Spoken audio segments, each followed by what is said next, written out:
What's going on, guys? It's Shaggy here, and today it's going to be a bit of a different video. I do plan on uploading more videos like this in the future, where I talk about AFC Wimbledon news, transfer rumors. Well, after the January transfer window, that won't be a thing anymore, but where I just talk AFC Wimbledon, not in a podcast form, but 10-minute, 12-minute video where I just talk about AFC Wimbledon throughout the season. Starting off with a banger here, actually. AFC Wimbledon, their staff actually came out with a club statement stamping down on the EFL, calling them out in regards to the recent canceled games due to COVID-19, when in reality, it's just kind of a loophole that some of these big teams have been utilizing to try to cancel the game. So the pandemic certainly takes no prisoners, but ever since it struck, we have taken exhaustive measures to protect our players and ensure we were always able to field a starting 11, which is very true. AFC Wimbledon has a very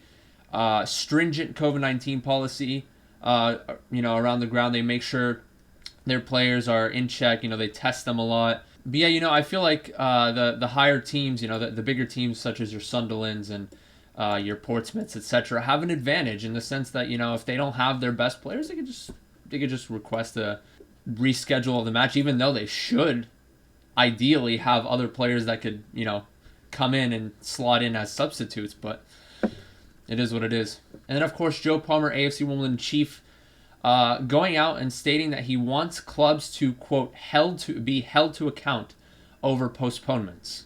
He also said, "We also want to take this opportunity to call on the EFL to undertake its due processes and implement the strongest possible measures to ensure that where a club is able to fulfill a fixture, it does so." Joe Palmer coming out with the fire.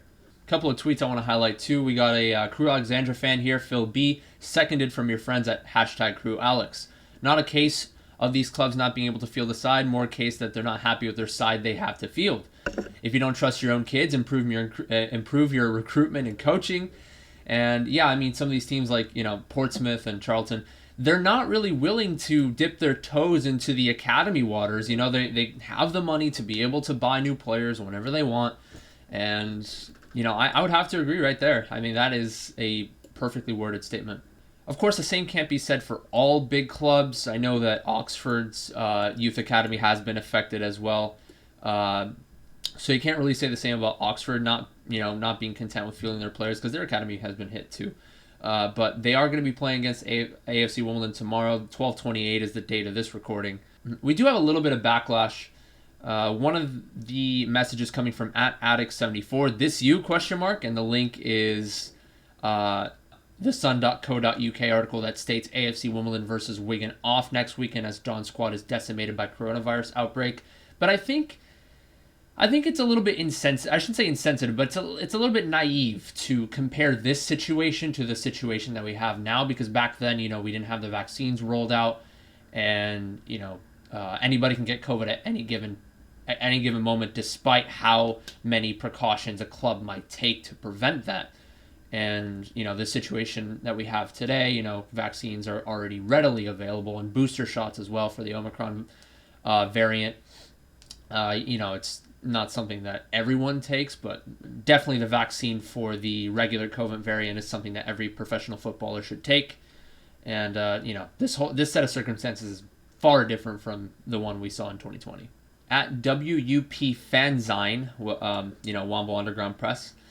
"The message is less whether this or that club is cheating the system than the system itself is poorly thought out and regulated. A weak system is also intrinsically unfair in that clubs with fewer resources will have a harder time coping with the result fixture backlog." Yes, that is it's a very good point there. And speaking of the fixtures, our fixtures are going to be extremely congested over the next few months, with 2 canceled games, and also Plymouth Argyle canceling the game against us in the future. So that's only going to contribute more to the fixture congestion. And yeah, not only does the cancellation of games from the top clubs benefit them in the sense that they can have their best players play whenever they want, whenever they postpone their matches, but also the transfer window deadline is in about a month from now, and they're going to have more time to buy the players. They're going to play less games before that transfer window, and they're going to have the players that they can buy with their wealth that they have, right? and they're going to be playing more games, even though there is a bit of a fixture congestion for them. They're going to be playing more games with their newfound players, and that is another advantage that they have over small clubs like us. Moving on from this news, though, I don't want to harp on it too much. We are going to be doing a little bit of a segment on this video called Keep or Yeet, where we talk about several of our players, loan players, and players that have their contracts ending. And I'm going to discuss whether we should keep these players, or it's a term that we use in U.S. slang, yeet, meaning get rid of. Starting off with our 3 loan players, starting with Dapo Mebure. Right away, I'm just going to say he hasn't really contributed to our team that much. I know he's had a couple games where he's gone on international duty, and I think he's had a bit of a knock on a couple of games, but there have been several games where he's on the bench, he hasn't come on, and quite frankly, I just don't think he has that chemistry with our team, and I'm going to say easy yeet, and I do think that the club will get rid of him as well. Aaron Presley. Okay, so this one's a little bit of a tricky one because he hasn't provided for us as much as we would have liked him to, but, he's only 20 years of age, and, he still has plenty of time left in his career to make a name for himself, and he has a little bit of upside. I don't think he has a lot right now. I don't think he's a championship level quality player, and if he is going to stay in League One, if a team like Crewe or Gillingham are going to pick him up, I think he is going to be reserved for the lower end teams in League One. I don't think he's going to be in League One after his loan spell anyway. He's going to maybe play with the Brentford second team for a little bit longer, then maybe a League Two team will pick him up. But I think the club will keep him, actually, because of the lack of striking depth. If they do get rid of Dapo Mebure, I think they're going to have incentive to keep Aaron Presley. And I do think if we get rid of Mebure, we should keep Presley just to ride out his loan spell. I'm going to say keep. Henry Lawrence. This one's a bit of an interesting one. This one kind of goes hand in hand with Nesta Guinness-Walker, who will be the next person I'll talk about. He hasn't lived up to our expectations fully. I think on the defensive end, he's done fairly well, but he hasn't provided as much on the offensive end. The first couple games in the season, he was fairly dangerous, going up on the attack, cutting it to the inside, playing a cross in, or cutting to the inside, trying to look for a shot on goal. But lately, he's kind of fallen off the map a little bit on the offense. He usually likes to sit back and let the likes of Nesta Guinness-Walker or Paul Lasu go up on the attack. And this is one of the harder predictions for me because we're kind of at a crossroads in this particular aspect of things in the outside back position. A, we keep Lawrence on loan for the rest of the season so that we can kind of nurse our injuries a little bit with Che Alexander out, Will Nightingale out, and then sell Guinness-Walker for a profit so we get a little bit of revenue there. Obviously, we've missed a couple of games, postponed a couple of games, so that kind of hurts our revenue a little bit. Or we get rid of Henry Lawrence and we keep Nesta Guinness-Walker because, Henry Lawrence is a loan player after all. He's going to be gone after the season ends anyway, if we don't get rid of him in the transfer window. What I feel, it's going to be tough, really. As a business decision, I want to say keep Lawrence and get rid of Nesta Guinness-Walker. As for what I think the club's going to do, I think it's going to be the same thing. It's tough because Guinness-Walker, I've really grown to like him a lot as of late, as a player and as a person. He's a really cool guy, honestly. I really want him to stay. If we had more funds, I would prefer to get rid of Henry Lawrence and keep Nesta Guinness-Walker. But for the sake of funds, I want to say get rid of Guinness-Walker, keep Henry Lawrence for the rest of the season, and then see what we can do going forward. Because we still have Che Alexander, we still have Paul also as outside backs. And maybe we can bring someone up from the academy. Or play a 3 in the back if necessary. It's not ideal. But I know the likes of Choka, Hennigan, and Nightingale, if they're healthy, they can provide...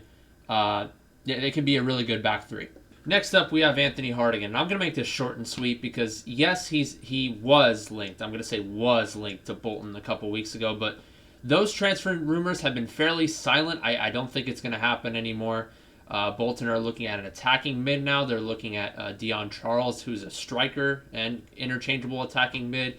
I don't think they're going to pick up Anthony Hartigan anymore. I think this one's an easy keep, and I think that they should also keep him because he's such a quality player. He plays such an incisive pass, such a dangerous set piece type of individual, and very, very paramount that we keep him, if I'm honest. Even with our short funds, I do think Anthony Hartigan is a monumental player. I know I got rid of him in the FIFA rebuild, but that was a different case. So I think we should keep him, and I think the club will keep him. And finally, we haven't seen any news on this, but it's more so speculation more than anything. JaggyDons. JaggyDons, what can you say about the man? I mean, he came up from the academy. He had played a couple of games under Glyn Hodges 2 seasons ago in the Great Escape season, but really hadn't seen too much playing time. He's seen a little bit more playing time the next season, but it wasn't until Mark Robinson came into the fold and he gave the likes of himself and Asal more minutes.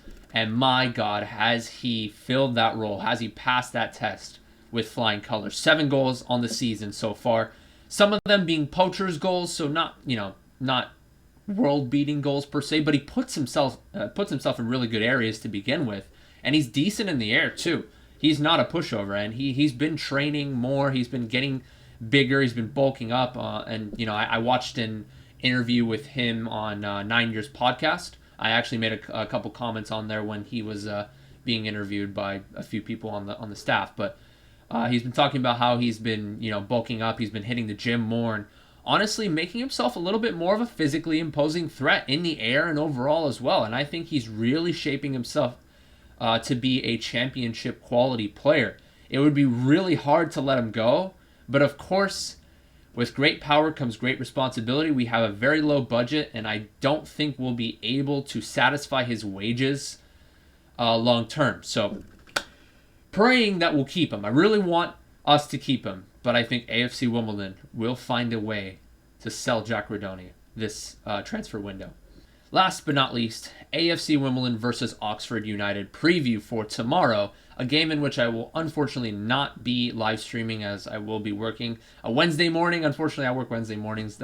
We never play on a Wednesday, so kind of unfortunate with the scheduling due to COVID and whatnot. But Oxford United come in today with decent form. I mean, 11 points in their last 15 games, but a loss in their last fixture against Sheffield United by a score of 3-2. They're missing a couple of key players here. They're missing Alex Gorin with a knee injury, Jamie Hansen with a hamstring injury, Joel Cooper with a hip injury, and most notably, their star striker, James Henry. Well, I shouldn't say star striker. Him and Matty Taylor are both kind of a dynamic duo, but James Henry still nursing a calf injury. He's going to be out for another month or so. So Oxford are going to be looking a little bit short-handed against AFC Wimbledon, but they certainly still have the necessary firepower with the likes of White and Williams on the mid, the winger areas, I should say. They could play a 4-3-3 with White, Williams on the wings, and Taylor up top, and they still have a defensive powerhouse dynamic duo in Moore and Long, and of course former AFC Wimbledon player Steve Seddon on the outside back position. AFC Wimbledon, of course, still lacking in numbers.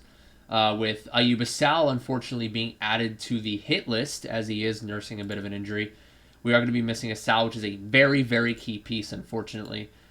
But nice to hear that Will Nightingale is close to returning. Che Alexander also close to returning. We're going to be seeing Alexander coming back first, as quoted by Mark Robinson. He is a little bit ahead of schedule compared to Will Nightingale, but we're not going to be seeing either of them today. So what does that mean for our lineup? Well, I think Daniel Chuka is still out. I'm not entirely sure, but I would say Hennigan and Guinness Walker, center backs. Of course, Guinness Walker played very well last time out, but he's going to have a bigger test today against Oxford United. Henry Lawrence and Paul Osu in the outside back positions, I feel.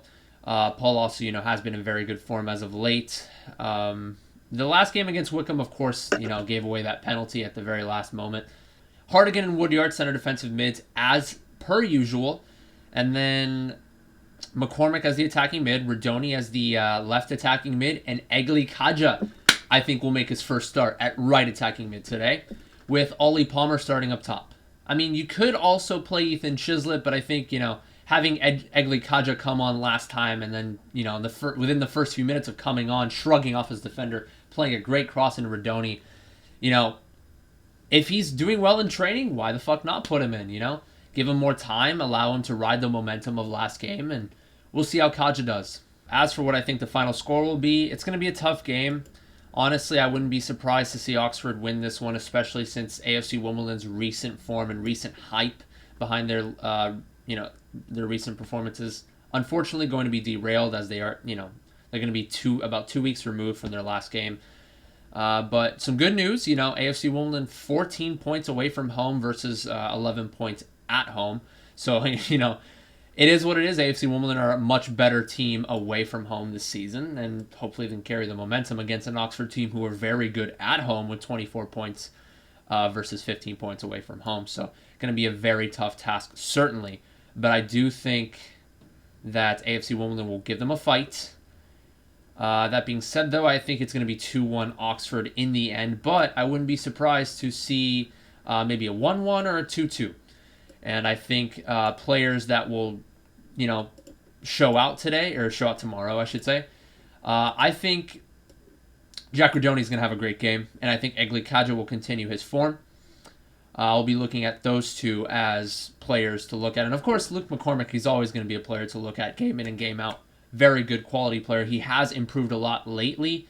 Has been, a little bit more clinical when he's received the ball.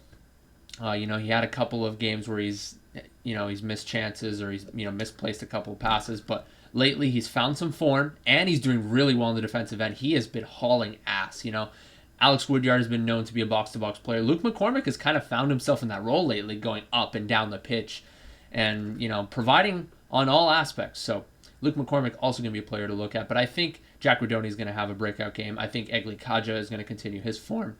And I think we're going to have a good all-around performance from our front four, including Ollie Palmer. Defensively, still a little bit of woes there. Hopefully we can get Nightingale and Che Alexander back ASAP.